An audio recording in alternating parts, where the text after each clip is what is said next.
കുറച്ചു നാളുകളായി തന്നെ സർവകലാശാലയുമായി ബന്ധപ്പെട്ട് വലിയ വിവാദം നിലനിൽക്കുന്നു. അതിനിടയിലാണ് ഭാരതാംബ വിവാദം ഉണ്ടാകുന്നു. രജിസ്ട്രാറുടെ പണി തെറിക്കുന്നു, അദ്ദേഹത്തെ സസ്പെൻഡ് ചെയ്യുന്നു. അദ്ദേഹം പിന്നീട് ഉടൻ തന്നെ കോടതിയിലേക്ക് ഓടുകയാണ്. എന്നതാ ഗവർണർ പീഡിപ്പിക്കുന്നു എന്ന് പറഞ്ഞ്. ഇപ്പോൾ കോടതിയാണോ ഇപ്പോൾ തിരിച്ച് പീഡിപ്പിക്കുന്നത്? ആ അവസ്ഥയിലേക്ക് മാറുന്നുണ്ടല്ലോ. ഈ കേരള സർവകലാശാല ശരിക്കും ഒരു സർവകലാപശാലയായി മാറിയിരിക്കുകയാണ്, അങ്ങനെ പറയേണ്ടിയിരിക്കുന്നു. ഈ വിദ്യാർത്ഥികളുടെ പഠനവും അവരുടെ ഭാവിയും അവരുടെ നന്മയും ഒക്കെ ലക്ഷ്യമിട്ടുകൊണ്ട്. അല്ല, പഠനത്തെക്കുറിച്ച് ഇപ്പോൾ ചർച്ച ഉണ്ടോ എന്ന് ഒന്നുമില്ല, ഒരു ചർച്ചയില്ല. അവിടെ നടക്കുന്നത് ഈ ഇടത് എന്താ പറയണ്ടേ സിൻഡിക്കേറ്റ് അംഗങ്ങളുടെയും ഇടത് സെനറ്റ് അംഗങ്ങളുടെയും ഒരു പൊറാട്ട് നാടകമാണ് അവിടെ നടക്കുന്നത്. ഈ നമുക്കറിയാം, അവർക്കൊന്ന് റിട്ടയർഡ് ആയിട്ട് ഒന്ന് വിശ്രമിക്കാനുള്ള ഒരു സ്ഥലം, അതാണ് ഈ സർവകലാശാലയുടെ സിൻഡിക്കേറ്റും സെനറ്റും. ഇങ്ങനെ പല, ഉദാഹരണത്തിന് പി എസ് സി മെമ്പർമാരും ഇതുപോലെ സർക്കാരിൻ്റെ കാശ് പിന്നെ ഇങ്ങനെ ദൂർത്തടിക്കാൻ അല്ലെങ്കിൽ അത് കട്ടുമുടിക്കാനുള്ള ഒരു തട്ടിയെടുക്കാനുള്ള ഒരു ഏർപ്പാട് മാത്രമായിരിക്കുകയാണ് അവിടെ എല്ലാം. ഈ പാർട്ടി അത് മറ്റൊരു കാര്യമുണ്ട്. ആർഷോ പോലുള്ള നേതാക്കളെ, കുട്ടി നേതാക്കൾക്ക് വേണ്ടി ഈ കോളേജുകളിൽ വലിയ പിന്തുണ നൽകുകയും ഇവരുടെ പ്രത്യുപകാരമായി ഇത്തരം സർവകലാശാലയിൽ എത്തിക്കും. മാത്രമല്ല, ഇപ്പോൾ ഇവരെന്തെങ്കിലും ആവശ്യപ്പെട്ട ഉടനെ സർവകലാശാലയിൽ കൂട്ടമായിട്ട് ഓടിയെത്തുക, അവിടെ സമരം ചെയ്യുക, അവിടെ ഉപരോധിക്കുക, അവിടെ ഗവർണർ എത്തിയല്ല ഗവർണറെ പോലും തടയുക, VC-യെ കയ്യേറ്റം ചെയ്യുക. ഇതൊക്കെ നമുക്കറിയാം. ഇത് കാലങ്ങളായിട്ട് SFIയും ഇടതുപക്ഷവും തുടരുന്നതാണ്. ഡോക്ടർ JV വിളനിലത്തിന്റെ കഥ നമുക്കറിയാമല്ലോ. അദ്ദേഹത്തെ സർവകലാശാലയിൽ VC ആയിട്ട് ആ സ്ഥാനം ഏറ്റെടുക്കാൻ പോലും അനുവദിക്കാതെ SFI ഈ തിരുവനന്തപുരം പട്ടണം, നഗരം, തലസ്ഥാന നഗരം കത്തിച്ചു ഒരു കാലത്ത്. എന്തു വലിയ സമരങ്ങൾക്കാണ് സാക്ഷ്യം വഹിച്ചത്. ഞാനന്ന് കോളേജിൽ പഠിക്കുന്ന കാലമാണ്, എനിക്കറിയാം. നമുക്ക് പാളയം വഴി യാത്ര ചെയ്യാൻ പറ്റില്ല ഒരു ദിവസവും. വണ്ടി വന്നിട്ട് ബസ്സിലൊക്കെ വന്നു കഴിഞ്ഞാൽ അത് തിരിഞ്ഞു പോകും, ബേക്കറി ജംഗ്ഷൻ വഴിയൊക്കെ വിടും. ഈ മെയിൻ നമ്മുടെ പാളയം സെക്രട്ടേറിയറ്റ് റോഡിലേക്ക് കയറാൻ പറ്റത്തില്ല ഒരു വാഹനത്തിന്. അതുപോലെ കിഴക്കേക്കോട്ടയിൽ നിന്ന് വരുന്ന വാഹനങ്ങൾക്ക് സെക്രട്ടേറിയറ്റിൻ്റെ മുന്നിലൂടെ കടന്നു പോകാൻ പറ്റത്തില്ല. അത്ര വലിയ സമരമായിരുന്നു അവിടെ അരങ്ങേറിയത്. നിവർത്തികെട്ട് കരുണാകരൻ സർക്കാർ അവസാനം ഈ യൂണിവേഴ്സിറ്റി കോളേജിനെ വെട്ടിമുറിച്ച് ഒരു ഭാഗം കാര്യവട്ടത്തേക്ക് കൊണ്ടുപോകേണ്ടി വന്നു. അത്ര ദയനീയമാണ് അവിടുത്തെ സ്ഥിതി. ഭീകരമായ രീതിയിൽ കല്ലെറിയുക, KSRTC ബസ്സുകൾ തകർക്കുക, അത് കത്തിക്കാൻ ശ്രമിക്കുക. ഇതൊക്കെ പണ്ട് KSRTC ബസ് കത്തിച്ചിട്ടുണ്ട്. ഈ പ്രീ ഡിഗ്രി ബോർഡുമായി ബന്ധപ്പെട്ട സമരം, +2 കൊണ്ടുവരുന്നതുമായി ബന്ധപ്പെട്ട സമരത്തിന് ഒക്കെ പ്രീ ഡിഗ്രി ബോർഡ് നിർത്തലാക്കിയിട്ട് അത് +2 ആക്കാൻ വേണ്ടി ഒരു നീക്കം സർക്കാർ അങ്ങനെ ഒന്ന് ആലോചിച്ചു. അന്ന് പിന്നെ തിരുവനന്തപുരത്ത് ആർട്സ് കോളേജിൻ്റെയും മോഡൽ സ്കൂളിൻ്റെയും ഫ്രണ്ടിലിട്ട് ഒരു KSRTC ബസ്, അതായത് പിന്നെ പണി പൂർത്തിയാക്കി അറ്റകുറ്റപ്പണിയൊക്കെ ചെയ്ത് പെയിൻ്റൊക്കെ അടിച്ച് ടെസ്റ്റിന് കൊണ്ടുവരികയായിരുന്ന ഒരു ബസ്സാണ്. ആ ബസ്സിനെ തടഞ്ഞു നിർത്തിയിട്ട് ഡ്രൈവറെ അടിയും കൊടുത്ത് ഓടിച്ചിട്ട് ഈ കുട്ടികൾ ആ ബസ് കത്തിച്ചു. ഇതൊക്കെ കേരളത്തിൽ നടന്ന സംഭവങ്ങളാണ്. ഇപ്പോഴും അങ്ങനെയൊക്കെ തന്നെയാണ്. ഞങ്ങൾ എന്തും ചെയ്യും, നിങ്ങൾ ആരടാ ചോദിക്കാൻ, നീ ആരടാ ചോദിക്കാൻ എന്ന മട്ടിലാണ് കാര്യങ്ങൾ പോകുന്നത്. ഇവിടെ ഇപ്പോൾ രജിസ്ട്രാറെ സസ്പെൻഡ് ചെയ്തു VC, അന്വേഷണ വിധേയമായിട്ടാണ് സസ്പെൻഡ് ചെയ്തത്. ഭാരതാംബ വിവാദത്തിലേക്ക് ഞാൻ കടക്കുന്നില്ല, അതിനുശേഷമുള്ള കാര്യങ്ങൾ പറയാം. നമ്മളിത് ഒരുപാട് തവണ പറഞ്ഞതാണ്. ഈ രജിസ്ട്രാറെ സസ്പെൻഡ് ചെയ്ത് കഴിഞ്ഞപ്പോൾ രജിസ്ട്രാർ നേരെ കോടതിയിൽ പോയി ഈ സസ്പെൻഷൻ റദ്ദാക്കണമെന്ന് ആവശ്യപ്പെട്ടു. എന്നാൽ അതിനിടയ്ക്ക് ഈ ഇടത് സിൻഡിക്കേറ്റ് ഈ രജിസ്ട്രാർ തന്നെ 5 കൊല്ലം മുമ്പ് ഭാരതാംബയെ തലയിലേറ്റി നടന്ന രജിസ്ട്രാറാണ് ഇപ്പോൾ പിന്നെ അന്നൊരു കോളേജിന്റെ പ്രിൻസിപ്പളായിരുന്നു. ഇന്ന് സഖാക്കളെ സുഖിപ്പിക്കാൻ വേണ്ടി ഭാരതാംബയെ വലിച്ച് നിലത്തിട്ടിട്ട് ചവിട്ടുന്ന, അതായത് അപ്പ കണ്ടവനെ അപ്പ എന്ന് വിളിക്കുന്ന ഒരു രീതിയാണ് അതൊക്കെ. ഞാൻ അതിനെക്കുറിച്ച് കൂടുതൽ പറയുന്നില്ല. അപ്പം എന്തായാലും ഈ രജിസ്ട്രാർ ഈ പറഞ്ഞതുപോലെ രജിസ്ട്രാറെ സഹായിക്കാൻ വേണ്ടി സിൻഡിക്കേറ്റ് സഖാക്കൾ രംഗത്തെത്തി. അടിയന്തര യോഗം വിളിക്കണം. ഇപ്പോൾ VC സ്ഥലത്തില്ല, അദ്ദേഹം റഷ്യയിൽ സന്ദർശനത്തിന് പോയിരിക്കുകയാണ്.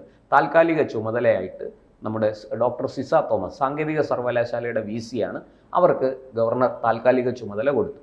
അങ്ങനെ VC, താൽക്കാലിക ചുമതലയുള്ള VC വരികയും ഇവരാവശ്യപ്പെട്ടതാണല്ലോ, യോഗം വിളിച്ചു. യോഗത്തിൻ്റെ അജണ്ട നിശ്ചയിച്ചു. ആ അജണ്ട എന്ന് പറയുന്നത് ഇത് സംബന്ധിച്ച് കോടതി, അതായത് ഹൈക്കോടതിയിൽ രജിസ്ട്രാർ കേസിന് ചെന്നു, കേസ് കൊടുത്തു. ആ ഹർജി പരിഗണിച്ച കോടതി ഇവരോട് വിശദീകരണം ചോദിച്ചു, സർവകലാശാലയോട്. നിങ്ങൾക്ക് എന്താണ് പറയാനുള്ളത്, നിങ്ങൾ എന്തിനാണ് ഇയാളെ സസ്പെൻഡ് ചെയ്തത്, എന്താണ് ഇതിൻ്റെ കാരണം എന്നൊക്കെ ചോദിച്ചു. കോടതി വിശദീകരണം സമർപ്പിക്കാൻ നിർദ്ദേശിച്ചു. അപ്പോൾ അതൊരു സത്യവാങ്മൂലമായിട്ടാണ് സമർപ്പിക്കേണ്ടത്. അതായിരുന്നു അജണ്ട. അത് സത്യവാങ്മൂലം ചർച്ച ചെയ്ത് തീരുമാനിക്കണം. ഈ അജണ്ടയ്ക്കിടയിൽ ഇവർ രജിസ്ട്രാറുടെ സസ്പെൻഷൻ പിൻവലിക്കണമെന്നാവശ്യപ്പെട്ട് ഇടത് സിൻഡിക്കേറ്റ് അംഗങ്ങൾ പ്രമേയം കൊണ്ടു.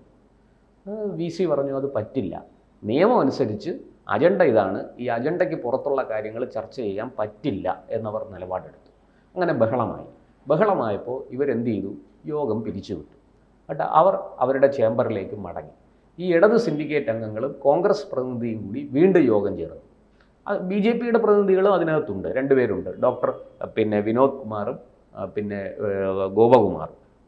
അവർ 2 പേരും VS ഗോപകുമാർ, ഈ 2 പേരും അവിടെ ഉണ്ടായിരുന്നു. അപ്പോൾ ഈ ഒരു യോഗം ചേർന്നിട്ട് ഒരു താൽക്കാലിക അധ്യക്ഷ, ഈ VC ഇല്ലാത്തതുകൊണ്ട് പകരം ഒരാളെ അധ്യക്ഷയാക്കി, ഡോക്ടർ രാധാമണി, ഈ ഇടത് സിൻഡിക്കേറ്റ് അംഗങ്ങളിൽ പെടുന്ന ഒരാളിനെയാണ് അധ്യക്ഷയാക്കിയത്. എന്നിട്ട് യോഗം നടത്തി. അവിടെ തന്നെ നിയമലംഘനമാണ്. കാരണം ഈ VC ഇല്ലാത്ത അവസരത്തിൽ പകരം അധ്യക്ഷ വരണമെങ്കിൽ അത് VC ആണ് ആ അധ്യക്ഷയെ നിർദ്ദേശിക്കേണ്ടതും, അത് VCയുടെ അനുമതി ആവശ്യമാണ് പകരം ഒരാളെ വയ്ക്കാൻ. അപ്പോൾ അധ്യക്ഷയായിട്ട് ഇപ്പോൾ ഉദാഹരണത്തിന് എന്തെങ്കിലും രോഗം മൂലം VCക്ക് പങ്കെടുക്കാൻ പറ്റുന്നില്ല. ഇപ്പോൾ തന്നെ പിണറായി ഇല്ലെന്ന് പറഞ്ഞ മരുമോൻ കയറി കസേരയിൽ. അതെ, അതൊക്കെ സംഭവിക്കും. പിണറായി ചികിത്സയ്ക്ക് അമേരിക്കയിൽ പോയാൽ ഈ 10 ദിവസം മരുമകൻ മുഖ്യമന്ത്രി കസേരയിൽ കയറി ഇരിക്കാൻ സാധ്യതയുണ്ട് എന്ന് രാഷ്ട്രീയ എതിരാളികൾ പറയുന്നത്. ഭരണഘടനാ പ്രകാരം ആ ഇരിപ്പിന് ഉറപ്പില്ല, ഒരുറപ്പുമില്ല. എന്തുവാ അല്ല, അതുപോലെയാണ് എവിടെ സംഭവിച്ചിരിക്കുന്നത്. അത് തന്നെയാണ് സർവകലാശാലയിൽ സംഭവിച്ചിരിക്കുന്നത്. സർവകലാശാലയുടെ ചട്ടവും വകുപ്പും ഭരണഘടന അനുസരിച്ച് അത് പാടില്ലാത്തതാണ്. അതിന് യാതൊരു വിലയുമില്ല, ഒരു മൂല്യവുമില്ല. അവിടെ കയറി ഇരുന്നു യോഗം നടത്തി. ഈ കോൺഗ്രസ് പ്രതിനിധിയും BJP പ്രതിനിധികളും അത് ബഹിഷ്കരിച്ചു.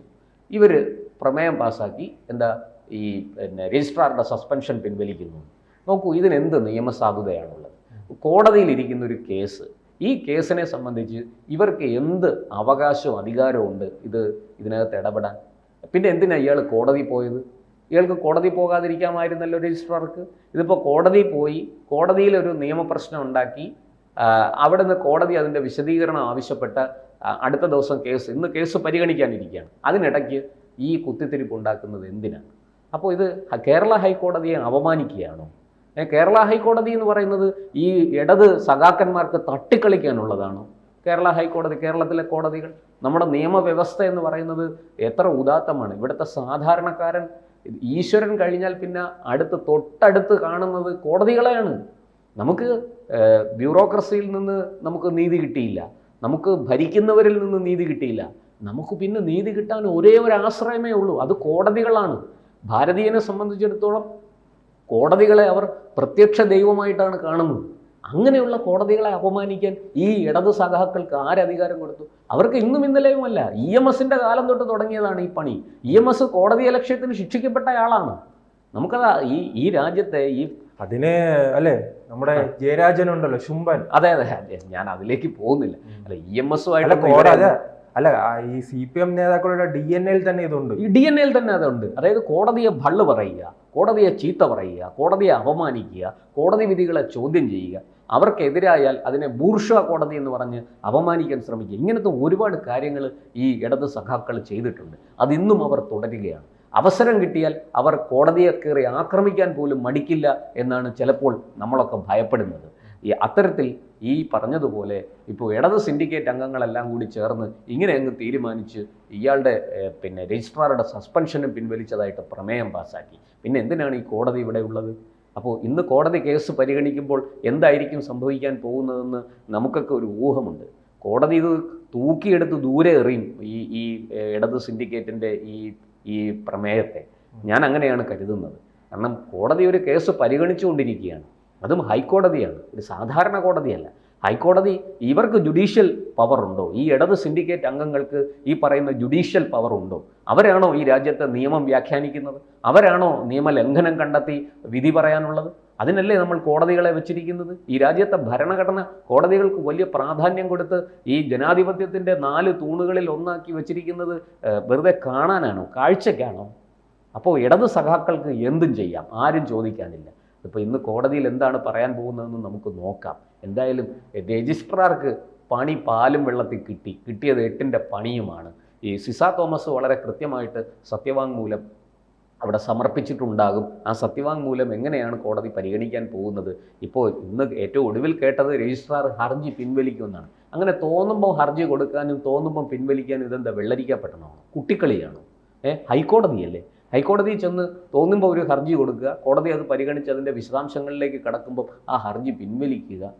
ഇതൊക്കെ നമ്പർ 1 കേരളത്തിൽ ഇതൊക്കെ കാണാൻ കഴിയുള്ളൂ.